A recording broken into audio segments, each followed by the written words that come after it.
Bago po kayo maupo, tingnan nyo nga pong katabi nyo. We long to do this ever since.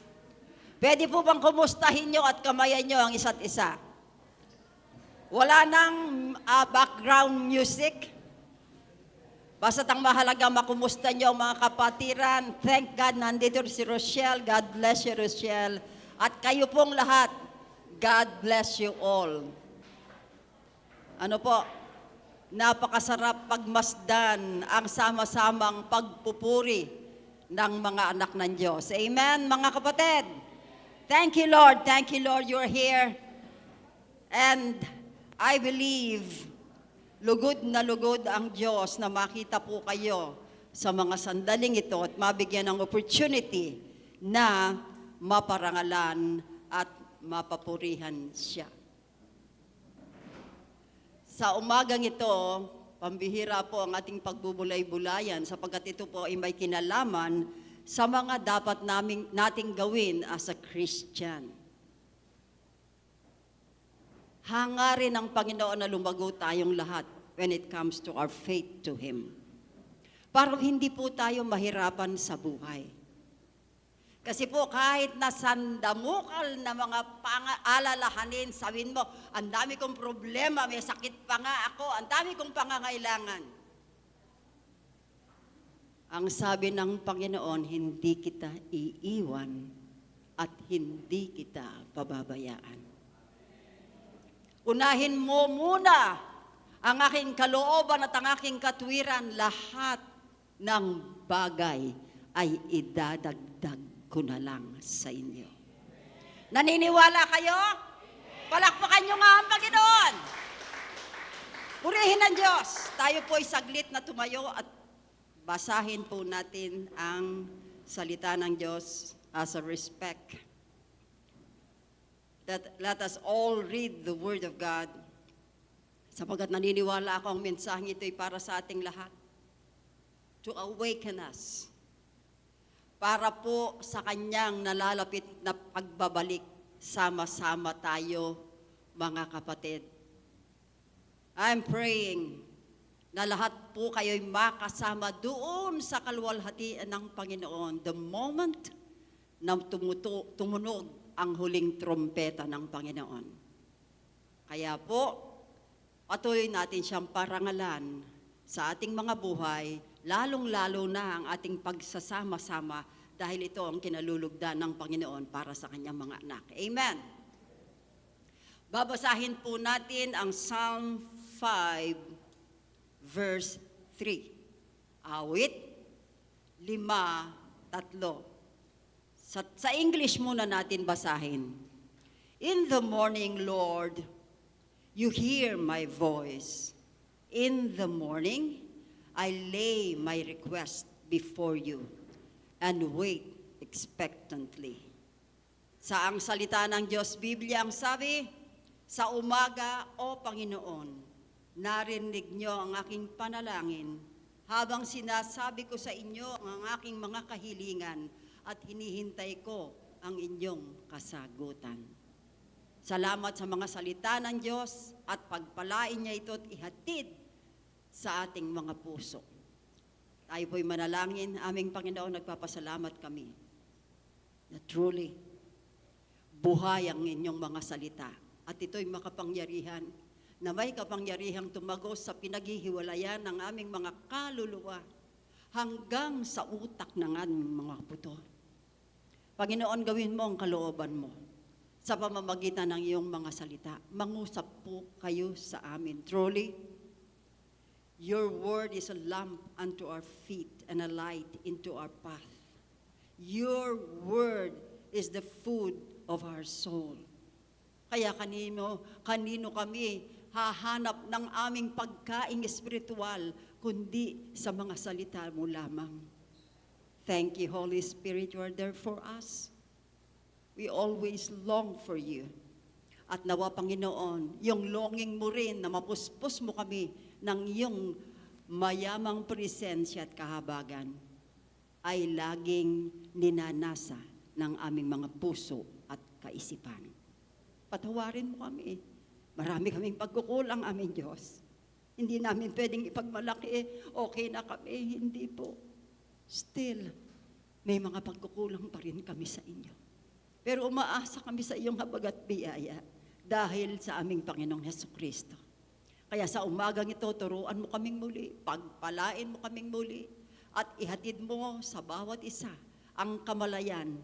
Interesadong makilala ka naming lagi sa pamamagitan ng iyong mga tinig. Gamitin mo lang ang inyong lingkod bilang inyong tagapagsalita. Ako po ay tatayo sa iyong likuran at mangusap ka sa iyong mga anak. Sa iyo po namin maingat na ibinabalik ang lahat ng papuri, parangal at pasasalamat.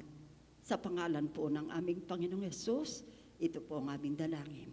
Amen, amen, and amen. Maaari na po kayong umupo, mga kapatid.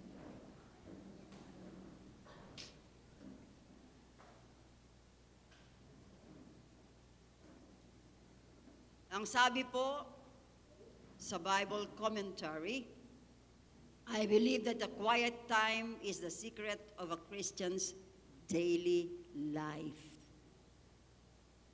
Tayong mga Kristiyano, meron po ba tayong quiet time? Mga kapatid. Kung minsan sinasabi natin, napaka-imposible, lalo na ako, nanay, ay madaling araw pa lang, ginigising na ako ng anak ko eh. Nandun na ang kailangan kong timplahan ng gatas o kailangan kong magluto kasi papasok sa school, maagang-maaga pa lang, ang dami kong intindihin. Pero mga kapatid, God longs to talk to you, to all of us. At maging ako, aminado ako, mga kapatid, na kung minsan nagkukulang ako sa mga bagay na ito. And I pray na yung pag-uusapan natin ngayon ay mabuklat ang ating kaisipan.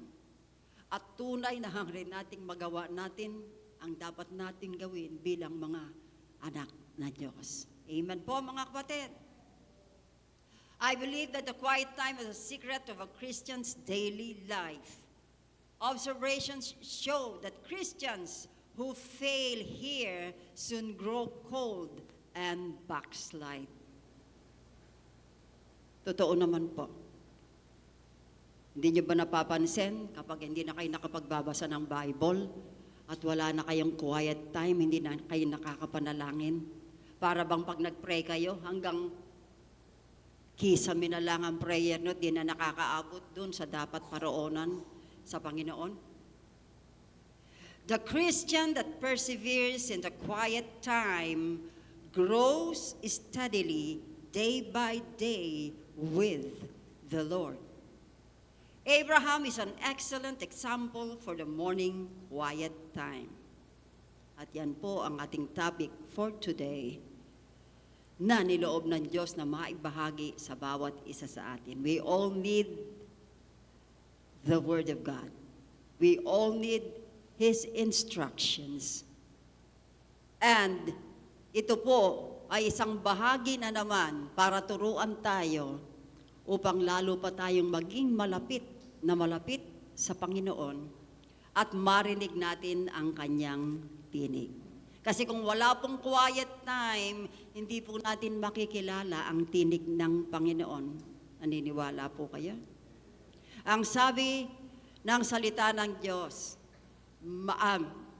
my sheep knows my voice and they follow me. Kung di natin kilala ang tinig ng Panginoon, paano tayong susunod?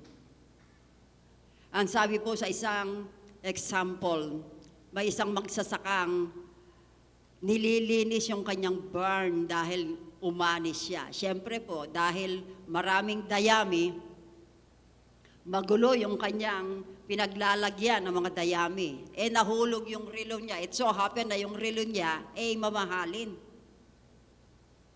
Natarantas siya. Nawala ang relo niya. Kahit anong gawin niya, hindi niya makita. Humupa pa siya ng mga tao para lang sama-sama nilang hanapin yung relong nawawala. Naging curious yung bata na nanonood sa kanila.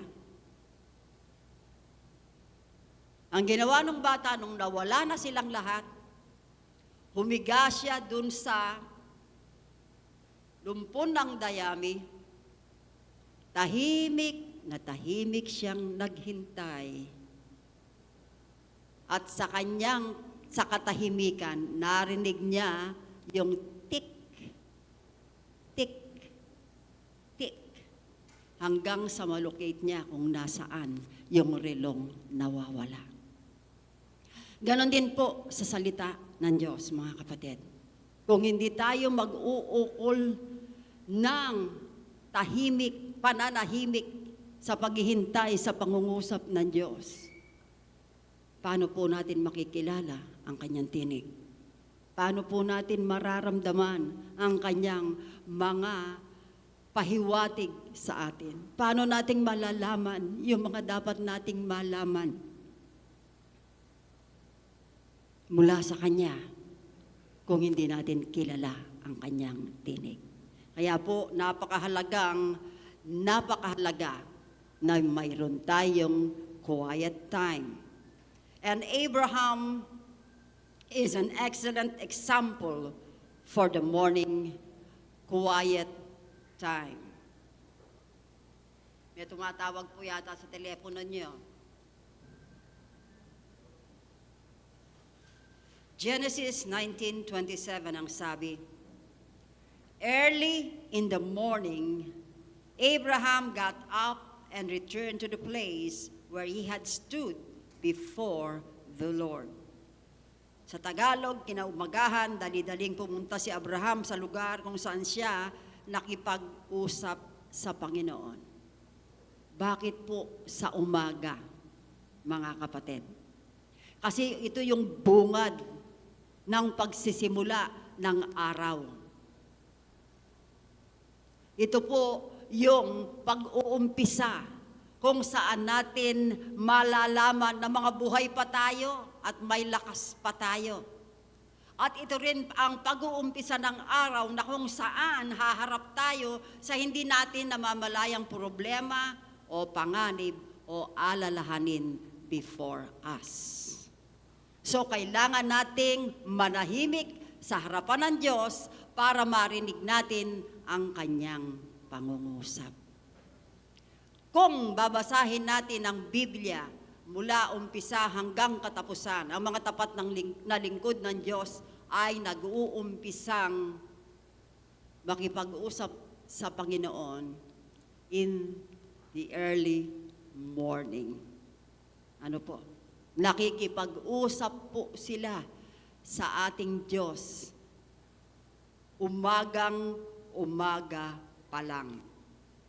Pansinin po natin, ang sabi, he got up early in the morning. This is an excellent Christian practice. Sasabihin natin, ang higpit naman ng salita ng Diyos. Gusto mo, aga akong gigising. Paano night person ako? Sabagay, totoo po yan. Ako po, night person ako eh. Ang hirap kong bumangon ng maaga. Kasi po hanggang gabi, gising ako, buhay na buhay ako. Pero napakahirap. It is a great challenge for all of us. Kasi doon sa mga nakasanayan natin, merong night person, merong morning person. Pero ang pinakamahalaga dito, mga kapatid, ay hindi ko naman sinasansala ang sinasabi ng Biblia. Kaya po sinasabing early in the morning kasi ito ang napakagandang panahon na kailangan nating sanayin bilang mga anak ng Diyos. Pangalawa, he had a special place to meet God. We ought to too. Sabi, meron siyang isang lugar na kung saan siya nakikipag-usap sa Diyos. At dapat tayo rin ganyan. Noong mga panahon na buhay pa si nanay ko, at ako po nag-aalaga din ng bata kasi nung namatay si Bong, halos ako ang kasama ng mga pamangking ko dahil nagtitinda yung nanay nila. And at the same time, nag-aaral ako. Pastor, lahat. Hirap na hirap akong humanap At lalo na yung bahay na tinitirhan namin maliit na terrace, maliit na sala, tapos yun na, kakaparanggot na kusina and kubeta. Alam niyo po ba kung saan ako nakikipag-usap sa Panginoon pag gusto ko siyang kausapin? Sa CR. Kasi napakahalaga po ng quiet time, mga kapatid. Kailangan pag nakikipag-usap ka, walang nakakarinig sa iyo kasi mamimisinterpret nila. Kasi doon nasasabi mo kung anong gusto mong sabihin sa Panginoon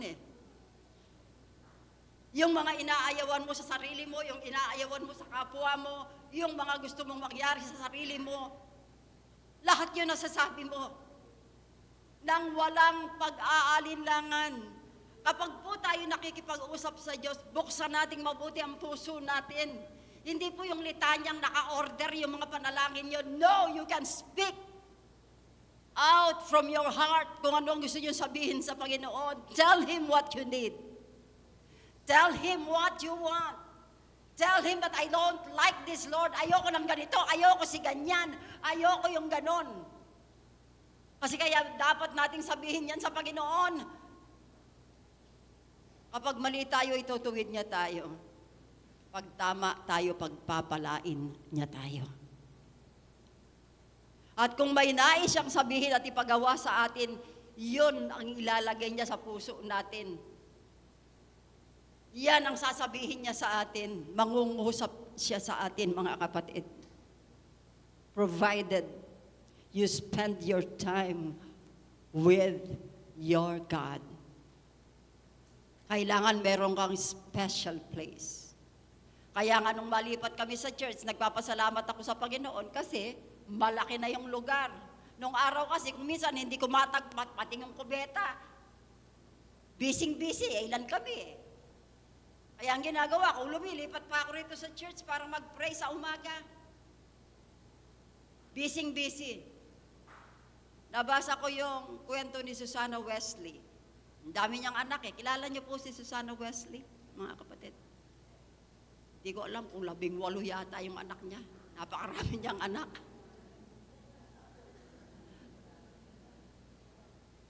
At hinahanap niyang lagi yung quiet time. Paano siya mag-spend ng quiet time? Kasi nung unang panahon, sala, bedroom, sama-sama na. Wala ka man lang privacy. Buti nga sa panahon natin ngayon, at least kahit pa paano, kanya-kanyang kwarto Pero ngayon, nung araw, hindi. Pero alam niyo po, she find time na makipag-usap sa Panginoon. Alam po yung ginagawa niya sa gabi, habang binibihisan niya yung mga anak niya, habang inihilamusan niya, ibiruin mo yon kung totoo ngang 18. Kayo, ilan yung mga anak niyo? O yun, nag-iisa. May anak na hawak. Pero yung buong panahon at panahon niya sa mga anak niya. Ako, hindi man ako nagkaanak, nag-alaga rin ako ng maraming bata. Napakahirap po talaga. At ito po ay struggle sa mga magulang, maging sa mga tatay ng tahanan. Kasi umaga pa lang wala nang iniintindi kung ano ang ipapakain sa pamilya, kung saan kukuha ng ipapakain. Pag sinabi ng asawa, wala nang gatas si baby. Hindi bali sana kung murang gatas. Ngayon, kakaparanggot lang na ganyan, 2,000. Ano po? 1,000 na po ang pinag-uusapan ngayon. Nung araw, kaming magkakapatid, alam niyo po ba yung Dairy Gold at saka yung Liberty? Kondensada? Yung nanay ko po kasi nagtitinda sa palengke. Dito lang ang palengke, dyan. Sa may Civic Center. Ang gagawin ng nanay ko, madaling araw pa lang, 4:00 ng madaling araw, sabi niya, gigisingin ako. Eto na yung Dairy Gold. O kaya Liberty. Magpapainit kang tubig, itimplahan mo ng gatas yung kapatid mo Yung pong chupon nila, yung pang nilalang sinasaksak lang at bote ng Pepsi. Yung kanilang lalagyan ng gatas. Nung mga panahon na yun, ano po? Na talaga na bang napakahirap ng buhay. Kaya yung mga anak-anak nyo, mapapalad Kasi yung mga panahon kinukwento ko yan, hindi nyo naranasan yan. Ayan, si Kuya Eddie, Dari Gold. Si Chuchan, si Doren, si Raming, si Tessie, lahat yan, Liberty, Dari Gold Baby ang mga yan. Alam niyo po ba yun? Nakatikim na ba kayo ng mga ganong kondensadang gatas? Sa panahon natin ngayon, pinasasalad yun eh. Pero nung panahon namin, pinaiinom sa bata yun. Kasi yung nanay ko mo lang, pagka-late-late, ang late pa ng dede niya. O tapos nagtitinda sa palengke, iwan sa akin yung bata, madaling araw. Nung papadede ko doon. Ayun na nga, yung Dari Gold nga, tsaka yung Liberty. Mga kapatid, kapag pinag-isipan mo yun, sasabihin mo, bakit ba napakahirap nitong buhay na ito? Ano po? Doon mo marirealize na mabuti ang ating Diyos. Ako, looking back, na-train akong mabuti sa responsibility na ganyan. Tinatanong ko ang Panginoon, tinuruan mo ako kung paano mag-alaga ng bata, kung paano mag-take ng responsibility. Kasi po, at the age of 16, naghahanap buhay na ako. 35 centimos ang sweldo ko isang buwan. 35 pesos pala, I should say. Isang buwan. At tuwing mag-iintriga ako ng sweldo sa nanay ko, iyak siya ng iyak. Kasi buo, 35 pesos ibinibigay ko sa kanya. Anong trabaho ko? Natuto ako mag-manicure, pedicure nung sa Olongapo. 70s, mga kapatid. Masyado pang maunlad ang Olongapo noon, kasalukuyan ng Vietnam War. Sabi ko sa Panginoon, bakit ko ba nararanasan itong ganitong mga bagay, Lord? Kapag ka nakikipag-usap ako sa Kanya. Para bang sinasabi niya sa akin, it is a training for you. Dahil someday, haharap ka sa isang responsibility na hindi ganon kadali. At totoo po, mga kapatid, I have learned to be a responsible person. Kasi yung tatay ko, pagising bagamat iiwan ka ng madaling araw, gusto ng tatay ko, magsisingkaw ng kalabaw, pagdating may sinaing. Ano po? Talagang mapipilitan kang bumangon kasi pag hindi ka bumangon at nagsaing, lagot ka. Itong mga bagay na ito na napagdaanan ko, sabi ko nga kay Lord, ano ang purpose ng buhay ko? Bakit ganito, Lord? Tapos nagdalaga ako, nagkaroon ako ng pagkakataong makarating sa ibang bansa. At dito ko rin natutunan ng hirap ng pagiging breadwinner of the family.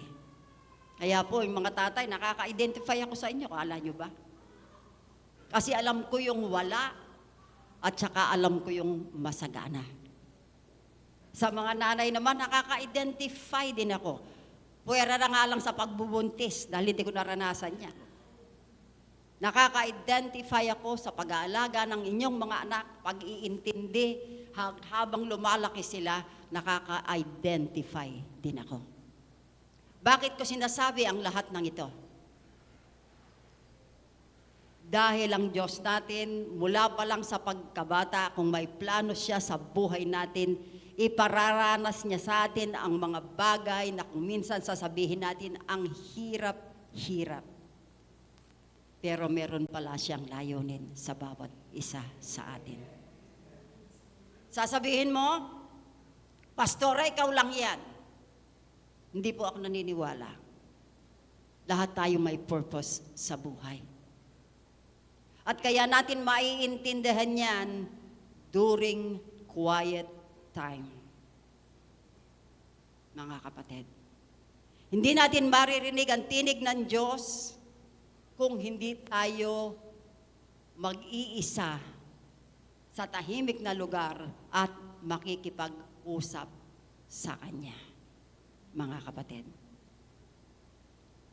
baka isipin nating mabuti ang mga pinagdadaanan nating yan, may purpose po ang Diyos. Hindi ka nabuhay na aksidente dito sa mundo. Lahat may purpose kaya ka nabuhay sa mundo. Alalahanin niyong lahat, God is the giver of life. He is the author of life. And He is the author of everything. Mula pa lang sa ating kapanganakan hanggang kung sakasakali at hindi pa siya babalik, hanggang sa kahuli-hulang hibla ng ating hininga, may layunin ng Diyos sa buhay mo. Kaya naman, gusto niya laging kung maaari lamang makipag one-on-one lagi tayo sa Kanya. Makipag-usap tayong lagi sa Kanya. Huwag mo sasabihin, ay alam ko na yan. Nabuhay nga ako at lumaki akong ganito. Sa biyaya lang ng Diyos, kaya ka umabot dyan, kapatid. Hindi mo pwedeng ipagmalaki na kaya ka umabot dyan, tumandang ganyan, dahil sa sarili mo. Without the grace of God. Ano po? Kung wala ang biyaya ng Diyos, hindi natin mararating kung ano dapat nating marating. Siyang nag-provide ng mga pananalapi para kayo makapag-aral. Siyang nag-provide ng lakas sa inyo. Siyang nagbigay ng inyong employer. Siyang nagbigay sa inyo ng lakas, kakayahan para gawin ang mga tungkulin nyo bilang tao sa mundong ito. At hindi lang yon, hanggang sa kayo'y maging anak na ng Diyos. Kaya nandito nga kayo ngayon eh. Kaya nga kayo nakikinig ng salita ng Diyos at nagpapaturo sa mga salita ng Diyos. Dahil mga anak na tayo ng Panginoon. Mga kapatid, karangalan ba yan? Maituturing? Sige nga, palakpakan natin ang Diyos na nagkaloob sa atin ng buhay. Ang sabi sa salita ng Diyos, ng panahong yun, pumunta si Jesus sa bundok at magdamag siyang nanalangin. Jesus' example and the experience of older Christians become our authority for observing a daily quiet time. Ang Panginoong Jesus mismo ang nagbigay sa atin ng ehemplo. At ang mga iba pang mga Kristiyano nung unang panahon. They observe quiet time dahil kung hindi sila nagka-quiet time, sa palagay nyo si Pedro, magpapapako na nakabaligtad? Sa palagay nyo si Juan, na itinapon sa kumukulong langis, pagkatapos hindi namatay, at ay sulat niya ang pahayag, Apocalypse, or Revelation, kung hindi siya nagka-quiet time, mga kapatid? How about Paul? Kaligayahan ba niyang ibigay ang kanyang buhay at sabihin niya, for me to live is Christ and to die is gain, kung hindi siya nagko-quiet time? Yang mga mananampalatayang yan, they have all the reasons to argue kasi noong mga panahong yon, they are heavily persecuted. Pero still, because they spend their time with God, with their Lord, they endure. Nagpatuloy sila. Because they spent time with their Master, with their God, and with their Lord.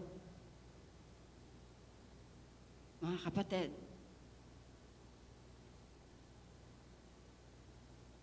ang sabi nga, this is the message that we need most in our own personal Christian life. Anong sagot ng mga Kristiyano? Malakas na? Amen. Yes! This is the message that we need most in our own personal Christian life. Kasi kung hindi tayo makikipag one-on-one, makikipag-usap sa Panginoon, mahirap magpakatatag sa pananampalataya, mga kapatid. Lalo na sa panahon natin ngayon.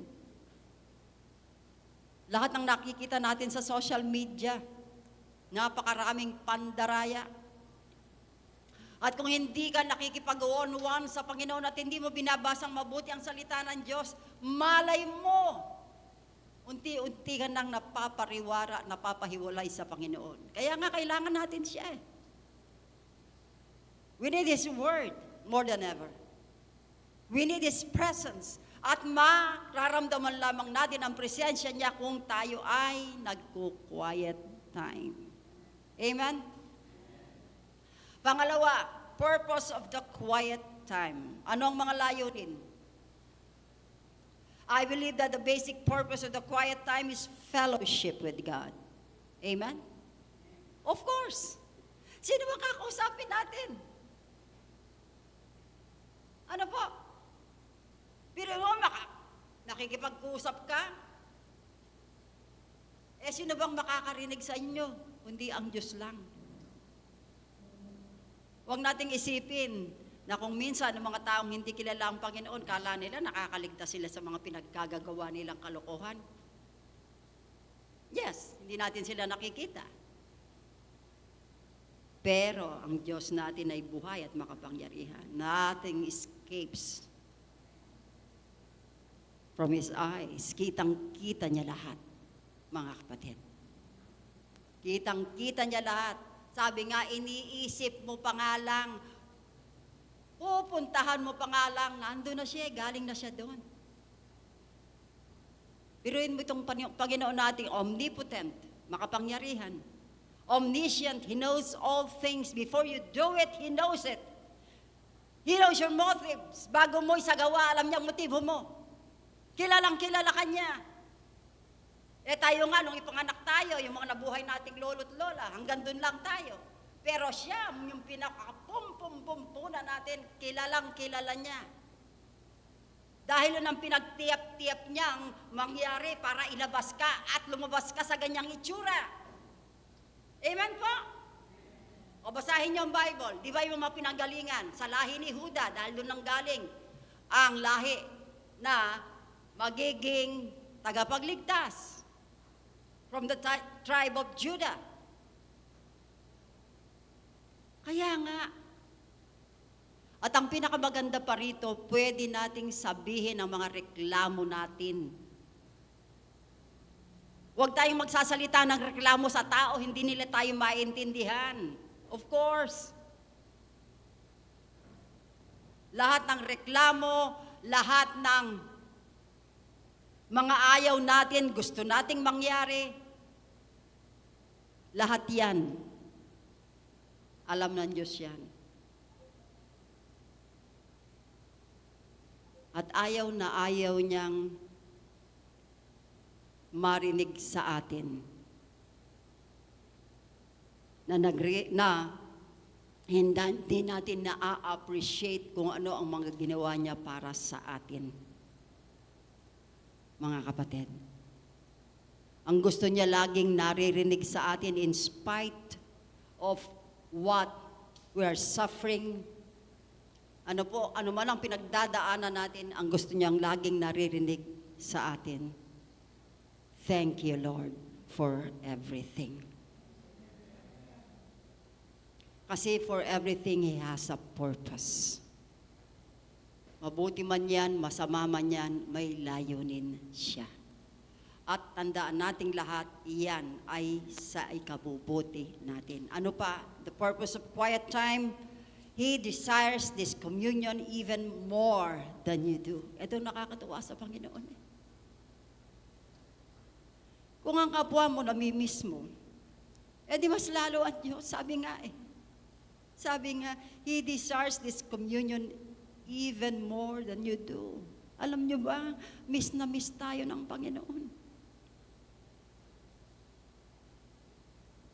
Kaya nga kung minsan, hinahayaan niyang magdaan tayo sa mahirap for us to realize na hanggang para natin ma-realize na kailangan natin siya sa ating buhay. Kasi hanggat maayos ang buhay, kung minsan tayong tao may tendency na hindi natin kinikilala man lang ang presence ng Panginoon. Nakakalimot ang tao. Madaling makalimot ang tao. Kaya kung minsan napapansin niya, pinapaalalahan ng tayo dun sa mga circumstances na pinagdadaanan natin for us to realize yung bottom line, pag inabot mo na yan, nandun siya naghihintay sa iyo kasing layo lamang siya ng ating mga dalangin. Amen, mga kapatid! The Father desires our daily worship. Gustong-gusto gustong-gusto ng ating amang Diyos na sinasamba natin siya. Kung hindi ba naman, nagkusa siyang ibigay, ipadala ang kanyang anak para muli tayong makapanumbalik sa kanya. Kasi kung hindi, nakahiwalay tayo, mga kapatid. Because of Adam's sin. Pero, ipinagpakasakit niya ang kanyang kaisa-isang pinakatatangi at pinakamamahal for our sake. Kasi ayaw niya tayong mapahamak. Laging ang kaisipan niya ay nasa atin. Yung tayong lahat, ang isip niya ay nasa ating lahat. Ang sabi nga ng kasulatan, kung maaari lang lahat ay ayaw niyang mapahamak, kundi maligtas.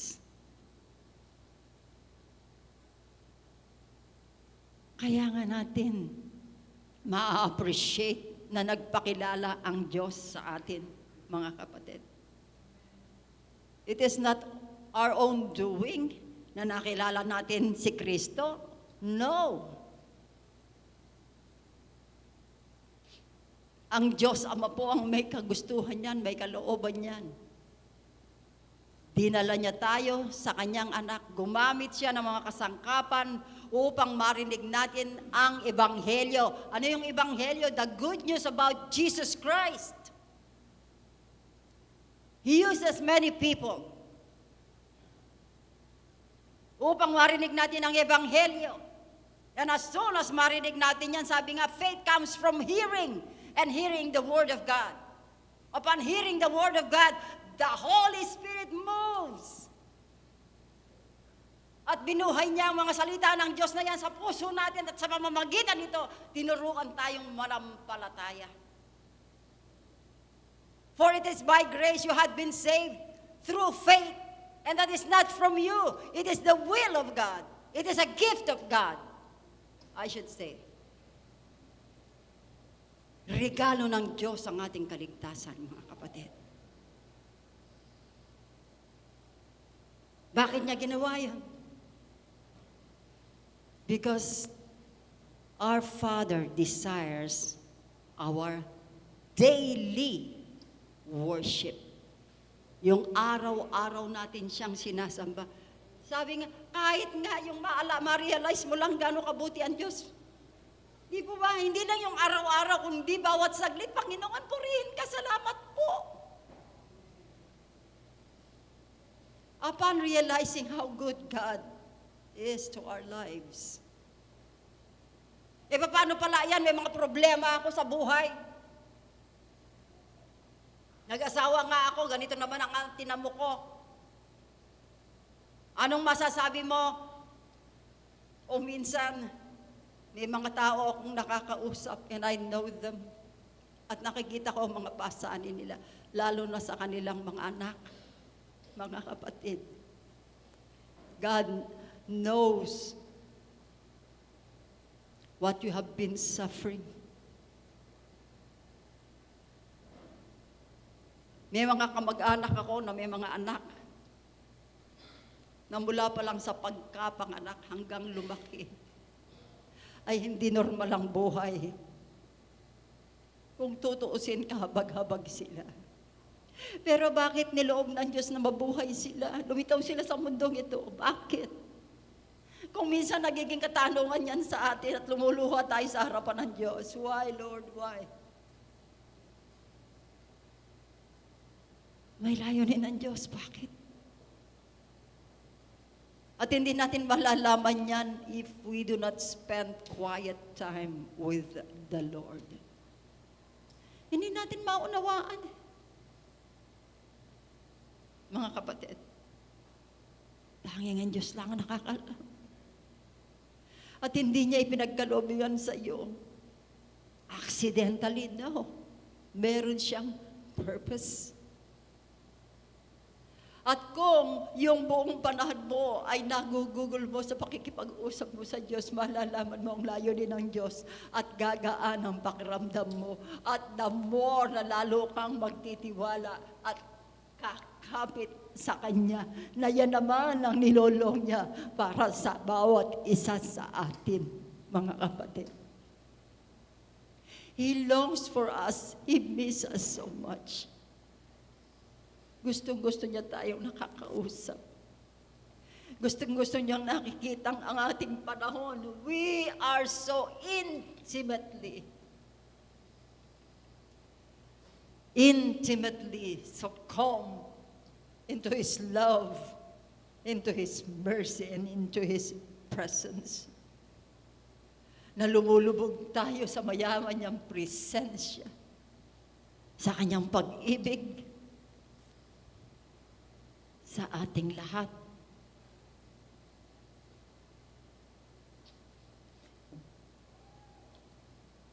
Ang sabi nga rito, if you observe how lovers like to be together. Naobserbahan niyo ba ang mga lovers? Ano po? Sana yung mag-asawa hanggang pagtanda, parang, ano ba yon, pinagdikit na ano? Parang matamis na bao. Lagi nagkakadikit. Ano po? Yung mga lovers daw, ganyan eh. Na halos ayaw magkahiwalay, laging magkadikit. Dapat lalo tayong ma-in love sa lover of our soul. Alam niyo po ba yon? Sino bang lover ng ating kaluluwa? Jesus is the lover of our soul. Kaya kayong mag-asawa, magkadikit kayo kasi dikit na dikit din kayo sa Panginoon. Amen pa! Siya nagbibigay sa inyo ng kapasidad na mahalan ninyo ang isa't isa. O, yan talaga naman ng labing ako eh. Hindi totoo yan. Kaya mo namamahal ang dapat mong mahalin because God enables you to love him or her. To love your family. Kaya natin nagagawa ang ginagawa natin dahil ang Diyos ang nagbibigay sa atin ng kakayahang isagawa yan. Amen? A second purpose might be strength for the day. Ang layunin, bakit kailangan nating mag-quiet time? Ano po? Ay yung magkaroon tayo ng lakas para sa buong araw. Totoo nga naman. Maayos ka ngayon, but later on, hindi. Kagaya ko kumisan, kung babangon ako, para ako nahihilo. Hindi ko naman alam bakit ako nahilo. Ano ba kinain ko kahapon? Ano po? Hindi natin ma-predict yung ating katawan. Kung minsan nahihirapan tayo. O kung ano-ano mga problemang dumarating na hindi natin ini-expect. Pero sabi nga, kailangan natin ang lakas sa bawat araw. At kung naisasagawa natin at nauuna natin ang pakikipag-usap natin sa Diyos, mga kapatid, meron siyang inihandang kalakasan para sa bawat isa sa atin. Unang-una na yung proteksyon. Saan man tayo pumaron at pumarito, hinding-hindi niya tayo pinababayaan, iniingatan po niya tayo. Kaya nga lagi kong hinahabilin, wherever you go, kahit mamalengke ka lang o kaya umikip ka sa kapitbahay o kung ano mang kukunin mo, mag-pray ka na sabihin mo sa Panginoon, I need your protection, O Lord. Never ever forget that. Dahil sa pamamagitan ng mga sinasabi mong yon, kikilos ang mga anghel ng Diyos at aalalayan kanila. Sabi nga sa kasulatan, He will send His angels to protect you, to uphold your hands, aalalayan kanila. Wag na wag niyo pong kalilimutan iyan. The Christian life is a battle against sin, the world, and the devil. Tandaan din po nating mabuti, ang buhay Kristiyano ay isang pakikipagtunggali sa kasalanan, sa mundo, at sa dyablo. Meron po tayong kaaway. Huwag niyong kalilimutan yan. Ano po? Ephesians 6:12 ang sabi, "For our struggle is not against flesh and blood, but against the rulers, against the authorities, against the power of this dark world, and against the spiritual forces of evil in the heavenly realms." Sapagkat ang kalaban natin ay hindi mga tao, kundi masasamang espiritu sa himpapawid, mga pinuno, may kapangyarihan at mga tagapamahala ng kadilimang namamayani sa mundong ito. Yes. Meron po tayong kaaway. Kaya nga kailangan nating nagkakaisang lagi, praying for each other. Nakikipag-fellowship sa isa't isa. Kailangang lumago ang ating closeness sa bawat isa, mga kapatid. Dahil ang pagsasama-sama natin dito ay hindi lang dito sa lupa, kundi hanggang doon sa langit. O yung mga naniniwala, magsabi nga ng malakas na amen. Yes! Praise the Lord! Huwag niyo pong ipagwalang bahala yung sinasabi ko na yan. At sinasabi mo unang-una sa lahat ng Bible. Because our citizenship is in heaven. We are but passers-by. Tayo po ay naglalakbay lang sa mundo. Ang tunay nating tirahan ay ang kalangitan, the kingdom of God. Amen po, mga kapatid. Amen po. Sige nga po, palakpakan natin ang ating Panginoon. The quiet time also affords an opportunity for systematic Bible study and prayer. Ayan. Totoo po iyan. How many times na lagi kong sinasabi, makipag-aral po tayong lahat. Pag-aralan natin ang salita ng Diyos. Sapagkat kung alam natin ang salita ng Diyos, mas lalo tayong magiging useful, powerful when we pray. Kasi pag alam natin ang salita ng Diyos, when we pray, we can say the Word of God. Pag sinasabi at binabanggit natin ang Word of God, hindi pwedeng hindi kumilos ang Panginoon sapagkat salita na niya yun. Amen? Litanyahin yung mabuti. Siya lang sinasabi ng salita ng Diyos, Lord, sabi mo, you are the God who heals me. Lord, sabi mo, by your stripes we are healed, Lord Jesus. Lord, sabi mo, I must cast my care to you because you care for me. Pwede niyong sabihin yan when you are praying. Lord, sabi mo, you send your angels to go before me para hindi ako mapahamak. Lalong-lalo na yung mga anak niyo kapag umaalis sila, pray. Claim the Word of God. Ask the angel, sabihin mo, Panginoon, sabi mo, yung mga anghel mo, isusugo mo para protektahan kaming lahat. Kaya naman pinagkakatiwala kung ang aking mga anak sa iyong mga kamay. Isugo mo mga anghel na mauna at sa kanilang likuran at makita ng masasamang elemento yan. At aalis sila at hindi na muling mamiminsala sa kanila. I always pray that whenever may mga magpapapray.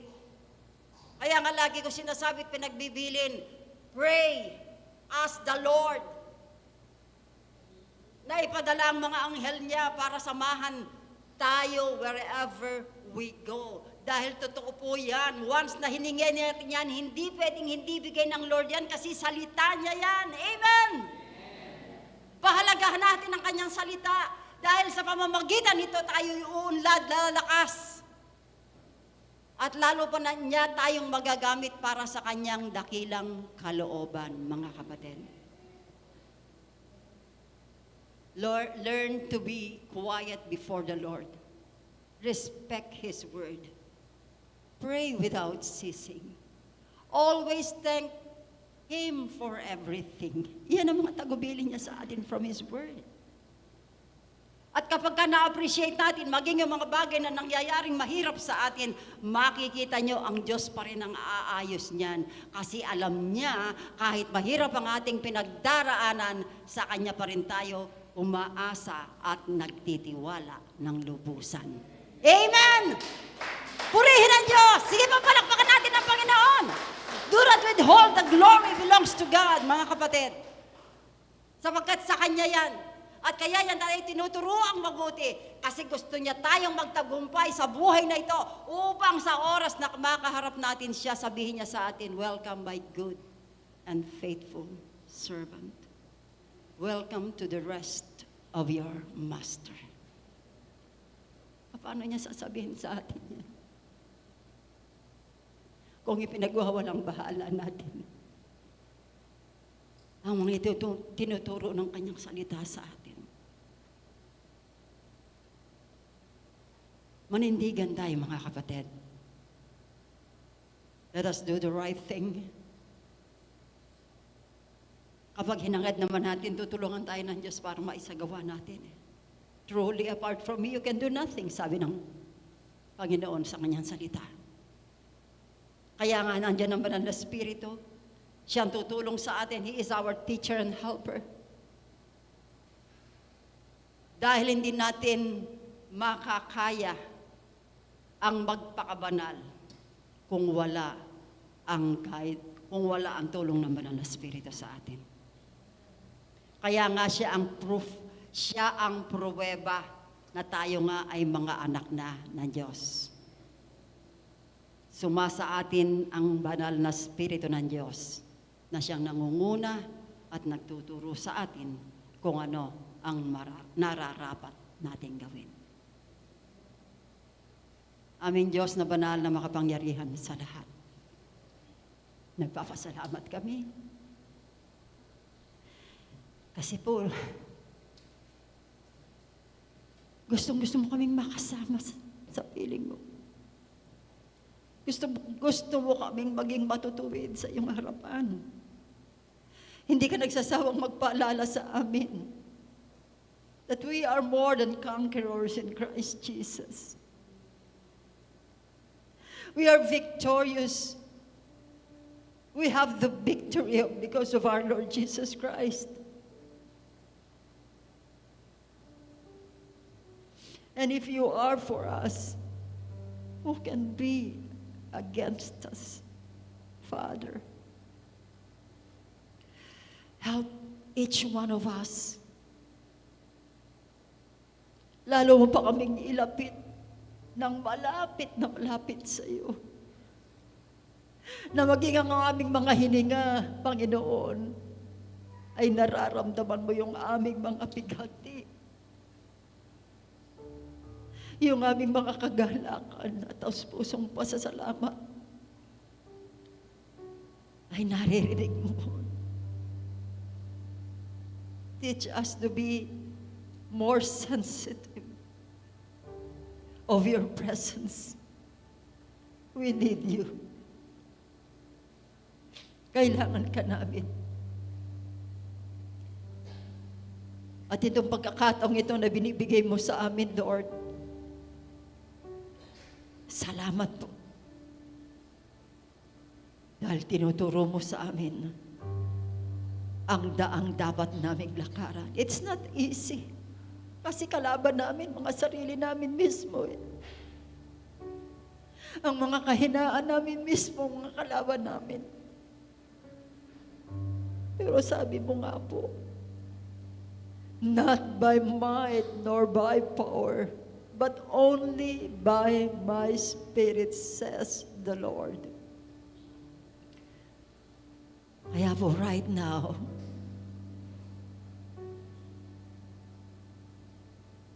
I submit myself to you, Father. Help me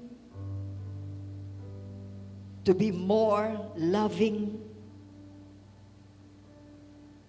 Help me to be more sensitive. Help me to be committed and devoted of your will.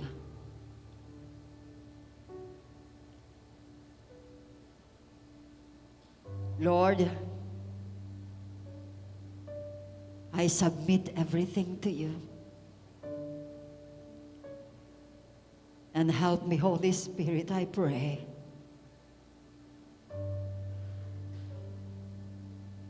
So I can be like my Lord and my Savior, Jesus Christ.